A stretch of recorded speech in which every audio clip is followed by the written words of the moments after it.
धबधब्याच्या पाण्यात भिजताना तरुणाच्या नाकात असा काही विचित्र जीव शिरला ते पाहिल्यानंतर मात्र डॉक्टरांना देखील धक्का बसला। असं काय घडलं आपण या व्हिडिओमध्ये पाहणार आहोत।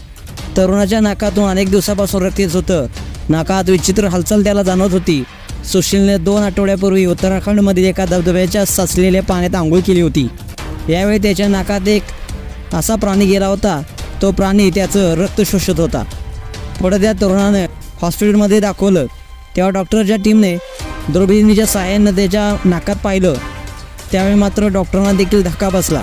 एक जिवंत जळू 15 दिवस रुग्णाच्या नाकात बसून रक्त शोषत होतं। पुढे डॉक्टरांनी शस्त्रक्रिया करून हे जळू काढली आणि आता हा रुग्ण म्हणजेच तरुण हा निरोगी आहे। जळू रुग्णाच्या नाकात खोलवर लपून रक्त शोषत होता।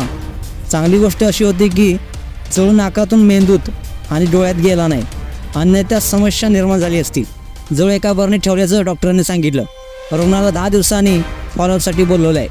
मित्रांनो, अशाच नवीन बातम्यांसाठी आताच एस एस ब्रो स्टाईल या चॅनलला सबस्क्राईब करा आणि अपडेट राहा।